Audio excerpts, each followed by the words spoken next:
வணக்கம் நேயர்களே, இது அப்பலோ மருத்துவமனை வழங்கும் நலம் தரும் நல் மருத்துவம் நிகழ்ச்சி. இன்றைய நிகழ்ச்சிக்கு உங்களை அன்போடு வரவேற்கிறோம்.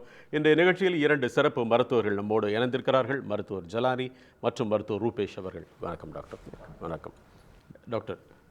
நீங்கள் ஒரு நரம்பியல் நிபுணர் முக்கியமாக. ஸோ நரம்பியல் தொடர்பான எந்த ஒரு சிகிச்சையிலையும் முதல் கேள்வி உலகம் முழுக்க இன்னைக்கு கேட்குற ஒரு கேள்வி, ஆங்கில மருத்துவம் ஒன்றை சொல்லுது, மாற்று மருத்துவம் இன்னொன்று சொல்லுது. மாற்று மருத்துவத்தினுடைய கருத்து சரியா இல்லையா அப்படிங்கிற கேள்விக்குள்ளே நான் வரலை.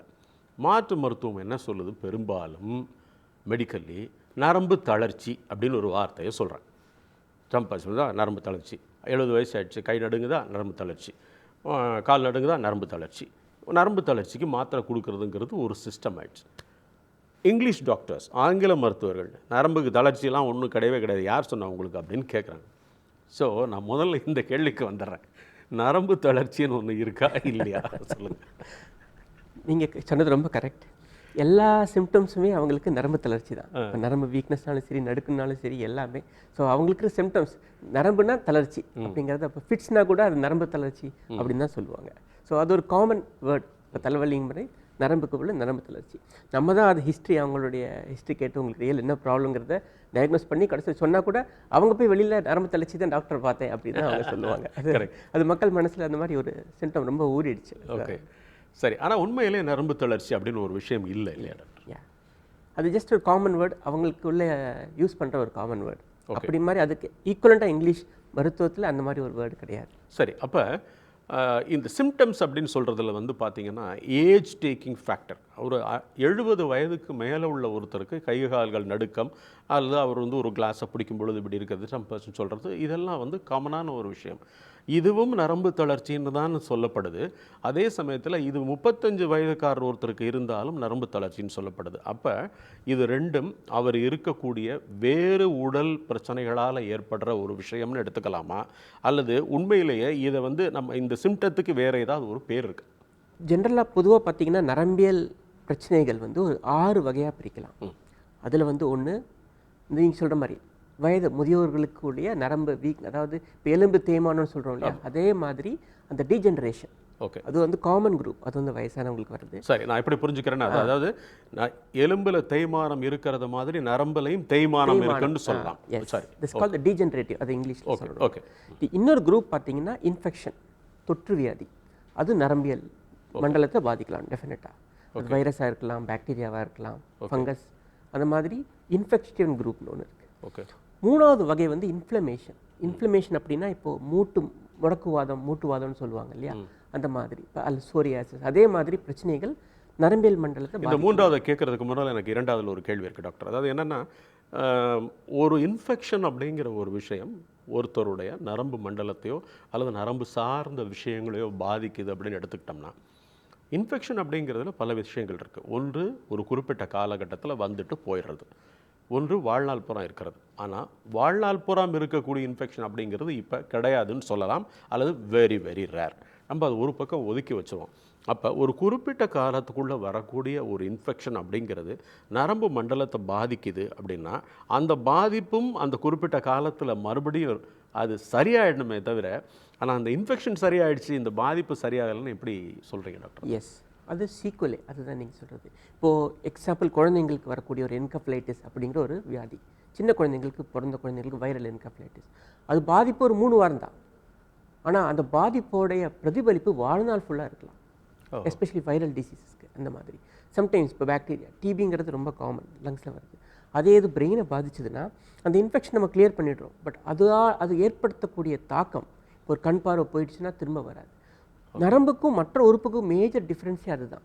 இப்போ ஒரு உறுப்பு, இப்போ லிவர் வந்து 90% கெட்டு போனாலும் 10%ல் அது இயங்கல் இருக்கும். ஆனால் நரம்புக்கு மாட்டு நரம்பு வேலை கிடையாது. இந்த நரம்பு அதோட வேலை மட்டும்தான் பார்க்கும். அது டேமேஜ் ஆகிடுச்சுன்னா அதுக்கு பெர்மனெண்ட். அதுதான் மார்பிடிட்டி. நரம்புகள் பொறுத்த வரைக்கும் இந்த மார்பிடிட்டிங்கிறது ரொம்ப ரொம்ப ஹை. ஸோ அதோட மாற்று எல்லா உறுப்புக்கும் மாற்று சிகிச்சை இருக்குது, நரம்புக்கு மட்டும் அந்த மாற்று கிடையாது. ஸோ அது இட் கேனாட் பி ரீப்ளேஸ்ட். அதோட ஹீலிங் பவரும் ரொம்ப கம்மி. ஸோ அதனால தான் அது சரியான நேரத்தில் அதை கவனிக்கலைன்னா அதோட பிரதிபலிப்பு வாழ்நாள் பூரா நிறைய பேருக்கு இருக்கலாம். Okay, thanks doctor. let me talk to doctor.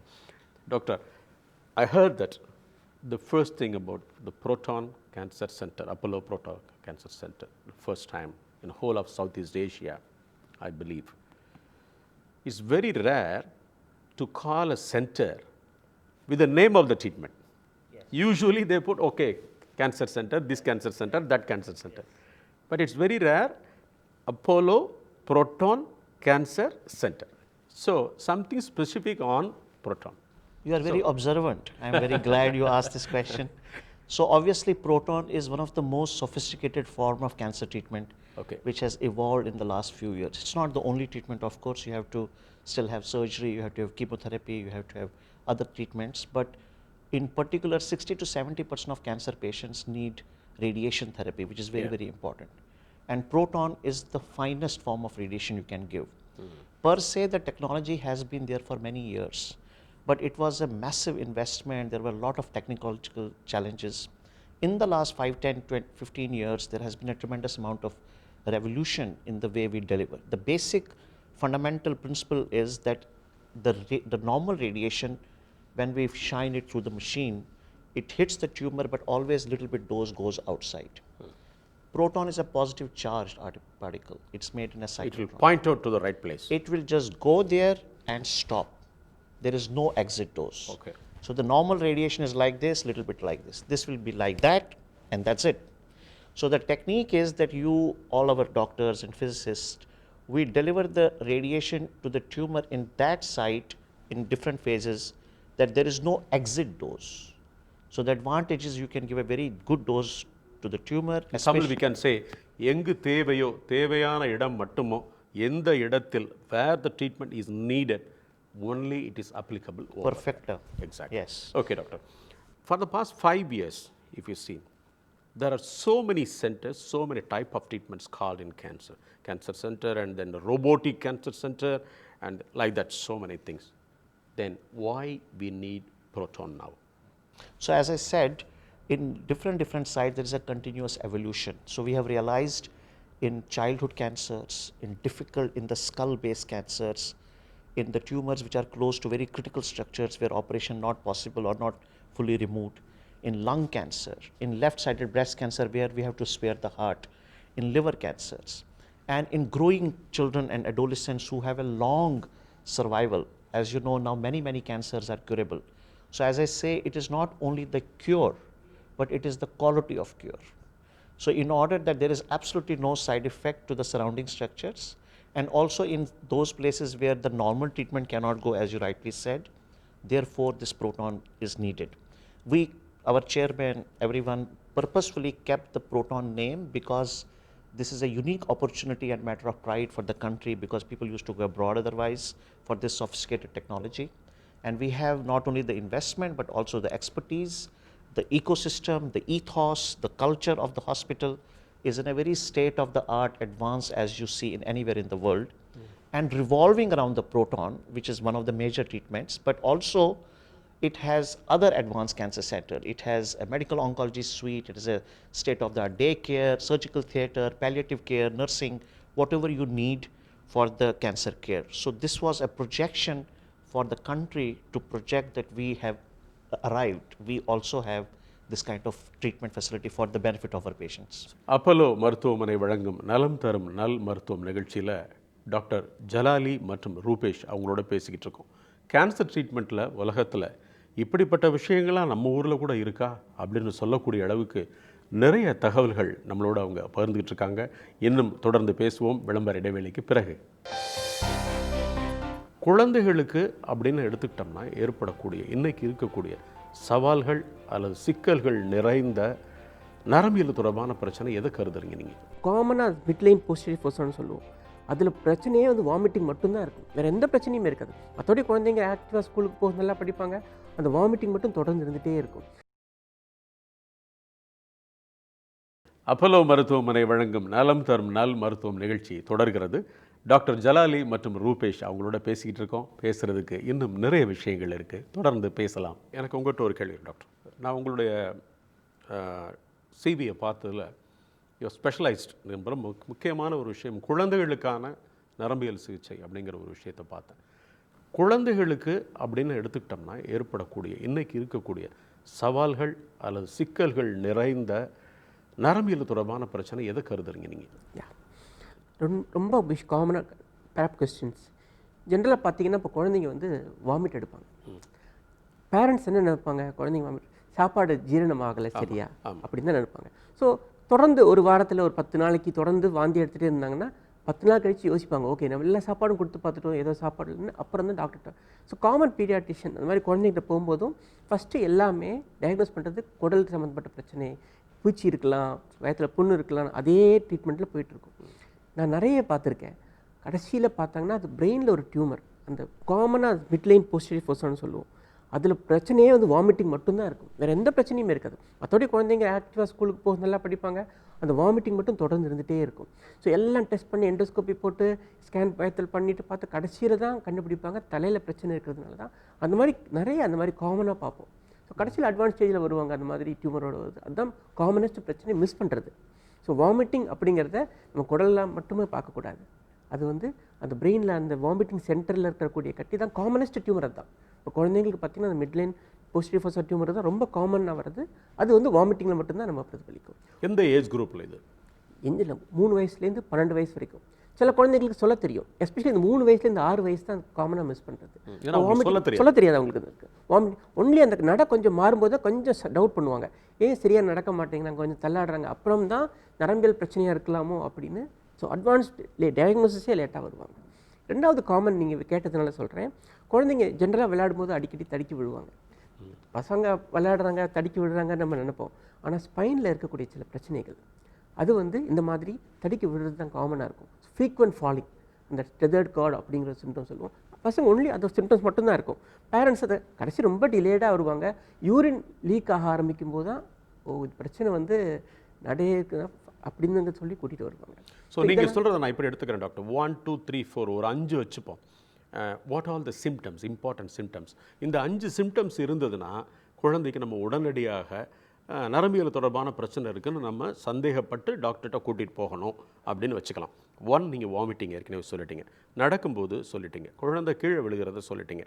நடை அப்படிங்கிறதுல எந்த மாதிரி, அதாவது த மேக்ஸிமம் சிம்டம்ஸ் அந்த குழந்தையினுடைய நடையில் இருந்து ஒரு பேரண்ட் எதை அப்சர்வ் பண்ணி இல்லையே குழந்தை நடையில் ஏதோ வித்தியாசம் இருக்கே அப்படின்னா இந்த நடையில் எப்படி இதை சிம்பிளாக சொல்லணும்னா, ட்ரிங்க்ஸ் சாப்பிட்டு ஒரு நடப்பாங்க இல்லையா, போதையில் நடக்கிற மாதிரி நடக்கும்போது, ஓகே, அந்த மாதிரி குழந்தைங்க நடந்தாங்கன்னா that is something problem in the brain.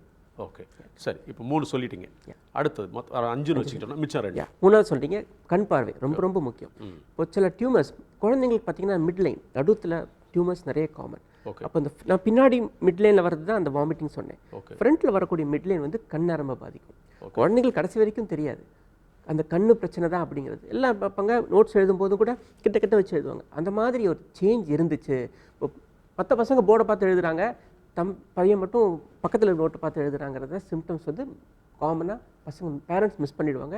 Teachers தான் கொஞ்ச நாள் கழிச்சு ஏன் நீ எப்பவுமே உங்களை பார்த்து பார்க்குற, அது பழக்கமாக கூட இருக்கலாம் சிலவங்களுக்கு. அது ஒரு common symptom, easily can be miss. அந்த கண் பார்வை அப்படிங்கிறது. 4வது கொஸ்டின் எடுத்துக்கிட்டோம்னா, பையன் நல்லா தான் படிச்சுட்டு இருந்தேன் டாக்டர், நல்ல ரேங்க் வாங்கிட்டு இருந்தேன். இப்போ ஒரு இந்த லாஸ்ட் இந்த வருஷம் பிறந்ததுலேருந்து இந்த ஸ்கூல் அகாடமிக் இயரில் வந்து கொஞ்சம் படிப்பு கம்மியாக இருக்குது, சரியாக கவனிக்க மாட்டேங்கிறான் அப்படிங்கிறது சாஃப்ட் கம்ப்ளைண்ட்ஸ் இதெல்லாம். ஸோ இதெல்லாம் நம்ம கூர்ந்து பார்த்துட்டு என்ன ரியல் பிரச்சனைங்கிறது நம்ம கண்டுபிடிக்கணும். இந்த மாதிரியான பிரச்சனைகளை குணப்படுத்துறதுக்கான பாசிபிலிட்டிஸ் எத்தனை சதவீதம் இருக்குது? கண்டிப்பாக இந்த ப்ராப்ளம் இஸ் கண்டிப்பாக டயக்னோஸ் பண்ணுறது, சீக்கிரமாக டயக்னோஸ் பண்ணி ஈவன் லேட்டாக டயக்னோஸ் பண்ணால் கூட சில பிரச்சனைகளை நம்ம குணப்படுத்தலாம். ஆனால் நான் சொன்னேன் இல்லையா, இப்போ நரம்பை வந்து எவ்வளோ தூரம் பாதிப்பு அடைஞ்சிருக்கோ நம்ம ப்ரோக்ரஷனை ஸ்டாப் பண்ணலாம்.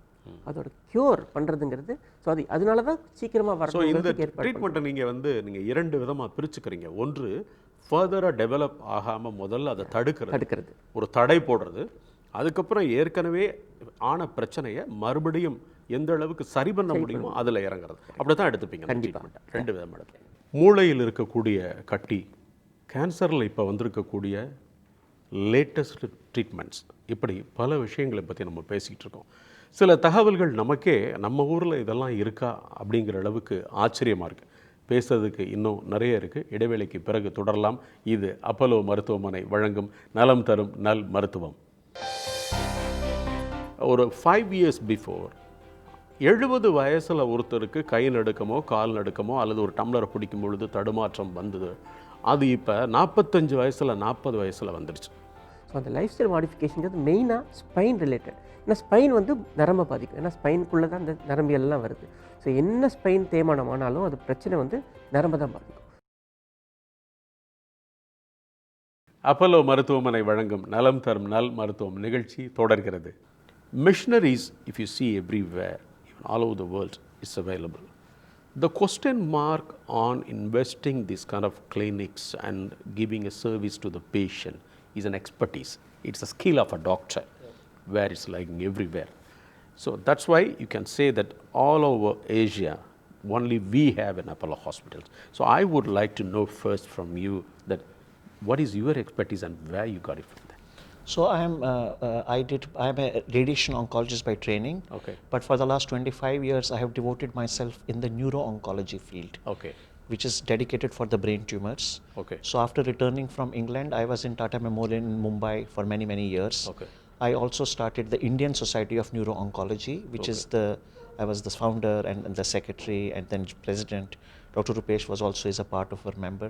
So it's a very strong forum recognized throughout the world, not only to do a lot of quality work and research, but also give pragmatic guidelines because India is such a diverse country.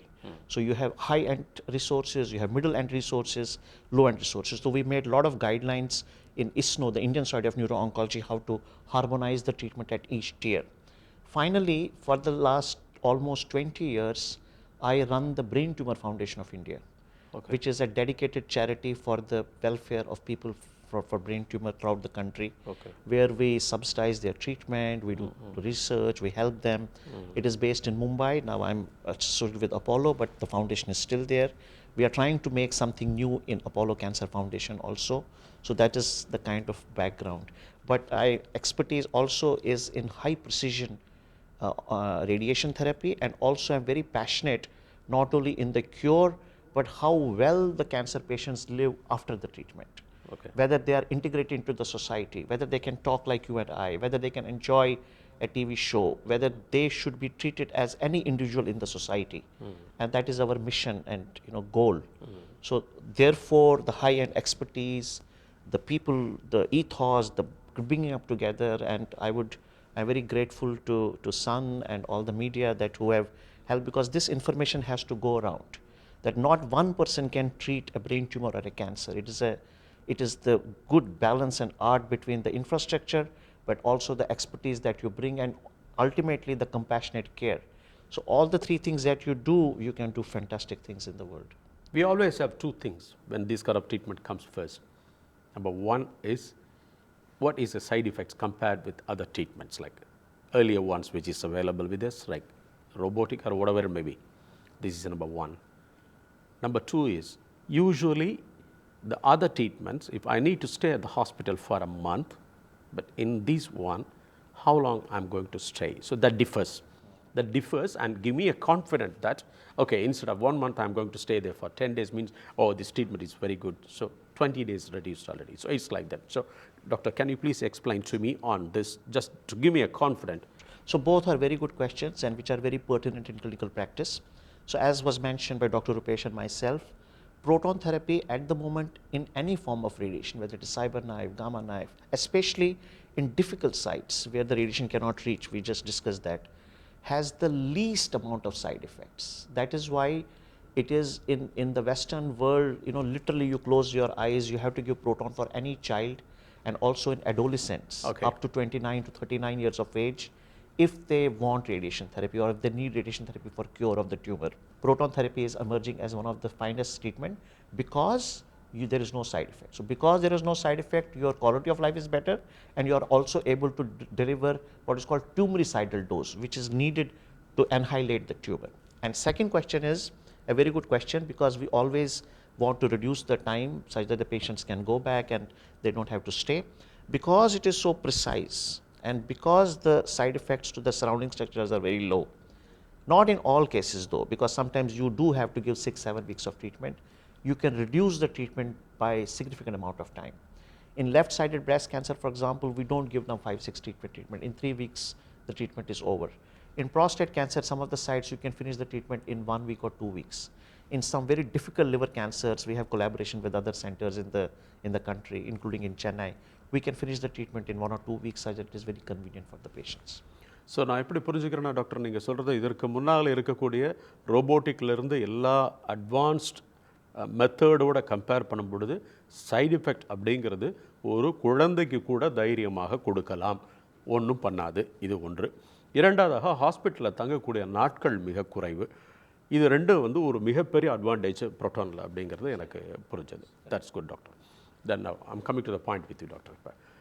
இப்போ குழந்தைகளுக்கான ஒரு விஷயத்தை நம்ம பார்த்துட்டோம். பெரியவங்களுக்கான பிரச்சனைகள் அப்படின்னு வரும் பொழுது லைஃப் ஸ்டைல் மாடிஃபிகேஷன் அப்படின்னு ஒரு விஷயத்தை டாக்டர்ஸ் எல்லாத்துலேயும் சொல்லுவாங்க. It is possible R not அப்படிங்கிறது டிஃப்ரெண்ட் ஸ்டோரி. ஆனால் இந்த லைஃப் ஸ்டைல் மாடிஃபிகேஷன் அப்படிங்கிற ஒரு விஷயம் இப்போ எப்போ கொண்டு வந்திருக்குன்னா, ஒரு 5 years பிஃபோர் 70 வயசில் ஒருத்தருக்கு கை நடுக்கமோ கால் நடுக்கமோ அல்லது ஒரு டம்ளரை பிடிக்கும் பொழுது தடுமாற்றம் வந்தது. அது இப்போ 45 வயசில் 40 வயசில் வந்துடுச்சு. ஸோ இதையும் நம்ம வந்து லைஃப் ஸ்டைல் மாடிஃபிகேஷனுக்குள்ளேயே எடுத்துகிட்டு வந்து லைஃப் ஸ்டைல் மாடிஃபிகேஷனில் இந்த மாதிரி பிரச்சனைகள் வராமல் சரி பண்ணுவதற்கான வாய்ப்புகள் இருக்கிறதா? மூளையை பொறுத்த வரைக்கும் பார்த்தீங்கன்னா லைஃப் ஸ்டைல் மாடிஃபிகேஷன் பார்த்தா யார்கிட்ட சொல்லுவோம் அப்படின்னா மெயினாக ஃபிட்ஸ் வரவங்க. சிலவங்களுக்கு இயற்கையாக ஃபிட்ஸ் வரலாம், இயற்கையாக வரலாம், இல்லைனா டியூமர் ரிலேட்டடாக வரலாம், இல்லை டியூமர் முடிச்சது கூட ஃபிட்ஸ் வரலாம், தலையில் அடிப்பட்ட தலை காயமானவங்களுக்கு ஃபிட்ஸ் வரலாம். அந்த மாதிரி ஃபிட்ஸ் இருக்கிறவங்களுக்கு இந்த மாதிரி லைஃப் ஸ்டைல் மாடிஃபிகேஷன் சொல்லுவோம். எந்த மாதிரி அப்படின்னு பார்த்தீங்கன்னா, இப்போ அவங்களுக்கு ஜென்ரலாக பார்த்தா மெடிசன்ஸ் எடுத்துகிட்டு இருப்பாங்க, பட் கண்டினியூஸாக லைட், இப்போ நம்ம லைட் எப்படி பார்க்குறோன்னா மொபைல், நம்மளோட சிஸ்டம், லேப்டாப், யாரால் நம்மளோட அது வந்து வாழ்க்கையில் ஒரு அங்கம் ஆயிடுச்சு. ஸோ அந்த மாதிரி இருக்கிறவங்களுக்கு நாங்கள் சொல்லுவோம், நீங்கள் இன்டென்சிட்டி குறைச்சிக்கோங்க, ஃபிட்ஸ் வர பேஷண்ட்ஸ்க்கு பிரைட்னஸ் குறைச்சி ஒர்க் பண்ணுங்கள் அப்படிங்கிறது நம்ம காமனாக சொல்கிறது. தூக்கம் இல்லாமல் ஸ்லீப் வந்து மூளைக்கு ரொம்ப ரொம்ப அவசியம்.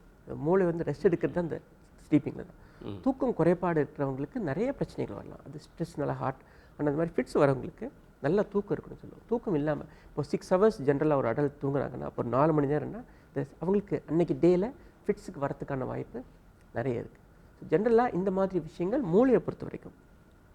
லைஃப் ஸ்டைல் மாடிஃபிகேஷன் ஜென்ரலாக யாருக்கு நரம்பியல் பிரச்சனை சொல்லணும்னா இந்த தேய்மானம், கழுத்து எலும்பு, முதுகெலும்பு தேய்மானம். இப்போ நம்ம வியரால் ப்ளூடூத் சேர், நம்ம வந்து நடமாட்டம் வந்து ரொம்ப குறைஞ்சிருச்சு. இப்போ எஸ்பெஷலி இப்போ கோவிட் டைம் பார்த்தீங்கன்னா ஒர்க் ஃப்ரம் ஹோம்ங்கிறது அந்த கான்செப்ட் கல்ச்சர் நிறைய இப்போ இருக்கவங்களுக்கு, எஸ்பெஷலி சாஃப்ட்வேரில் இருக்கிறவங்களுக்கெல்லாம் உட்காந்துட்டே இருக்கிறதுனால அந்த பிரச்சனைகள் அதிகமாக வரத்துக்கு வாய்ப்பு இருக்குது. ஸோ அந்த லைஃப் ஸ்டைல் மாடிஃபிகேஷனுங்கிறது மெயினாக ஸ்பைன் ரிலேட்டட். ஏன்னா ஸ்பைன் வந்து நரம்பை பாதிக்கும், ஏன்னா ஸ்பைனுக்குள்ளே தான் அந்த நரம்பியல்லாம் வருது. ஸோ என்ன ஸ்பைன் தேய்மானம் ஆனாலும் அது பிரச்சனை வந்து நரம்பை தான் பாதிக்கும். ஸோ அதனால தான் நரம்பியல் டாக்டர்கிட்ட ஸ்பைன் பிரச்சனை இருக்கிறவங்களுக்கு வருவாங்க. ஸோ அந்த மாதிரி இருக்கிறவங்களுக்கு ரொம்ப நேரம் உட்காராதீங்க, ஒரே இடத்துல உட்காராதீங்க, ½ hour ஒரு தடவை பொசிஷன் சேஞ்ச் பண்ணுங்கள், ரொம்ப குனியாதீங்க.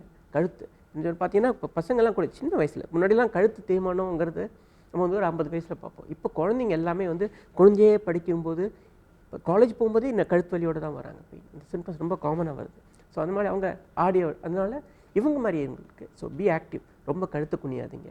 பீரியாடிக் எக்ஸசைஸ், மைல்டு எக்ஸசைஸ் இருக்குது இந்த மாதிரி ஸ்பைன் நல்லா ஹெல்த்தியாக வச்சுக்கிறதுக்கு. So these are the life style modification ஜென்ரலாக நரம்பியல் ரீதியாக. பிரெயினுக்கு பார்த்தீங்கன்னா அந்தளவுக்கு பெரிய ஒன்று நல்லா தூக்கம் வேணும். நான் சொன்ன மாதிரி இந்த ஃபிட்ஸ் இருக்கிறவங்க வந்து இந்த மாதிரி மாடிஃபை பண்ணிக்கலாம். அதாவது இன்றைக்கு இருக்கக்கூடிய உலகத்தில் இந்த ட்ரீட்மெண்ட் அட்வான்ஸ்ட் அப்படிங்கிறதுல நிறைய வந்துக்கிட்டே இருக்குது. ஆனால் எல்லாருக்குமே பயம் என்னென்னா, இந்த அட்வான்ஸ்டு ட்ரீட்மெண்ட்ஸ் அப்படிங்கிறது நமக்கு நிறையா செலவைத்தான் கொடுக்கும், ஆனால் எந்த அளவுக்கு பெட்டராக கொடுக்குமோங்கிறது தெரியறதில்ல. அதை கொஞ்சம் உள்ளே போய் பார்த்தோம்னா பணத்தை மீறி நீங்கள் பல பலன்களை இதில் அடையலாம் அப்படின்னு சொல்கிறது தான் நம்மளுடைய நோக்கம். அதை தான் இன்றைக்கி நீங்கள் குழந்தைகளுக்கு நடந்து வரும் பொழுது கூட ஒரு குழந்தையை வைத்து இந்த குழந்தைக்கு பிரச்சனை இருக்குன்னு சொல்லலாம்னு நீங்கள் சொன்னீங்க. டாக்டர் ரொம்ப அழகாக சொன்னாங்க. இந்த ஒரு விஷயத்தில் எங்கே இது இருக்குது, எதுக்காக இதை கொண்டு வந்தோம், ஏன் ஒரு குறிப்பிட்ட எல்லையோடு அது போய் நிற்கும், அதுக்கு மேலே போகாது அப்படிங்கிற தன்னம்பிக்கை ஊட்டுகிற விஷயங்கள். தொடர்ந்து நம்ம அடுத்த வாரமும் இதை பற்றி நிறைய பேச வேண்டியிருக்கு. இந்த நிகழ்ச்சியில் கலந்துக்கிட்டதுக்கு மிக்க நன்றி டாக்டர். மிக்க நன்றி டாக்டர். தேங்க்யூ. உங்கள் கேள்விகளை நீங்கள் அனுப்ப வேண்டிய மின்னஞ்சல் முகவரி mydoctor@apollohospitals.com. தொலைபேசி எண் 04440401066. மீண்டும் மற்றொரு நிகழ்ச்சியில் இணைவோம். நன்றி, வணக்கம்.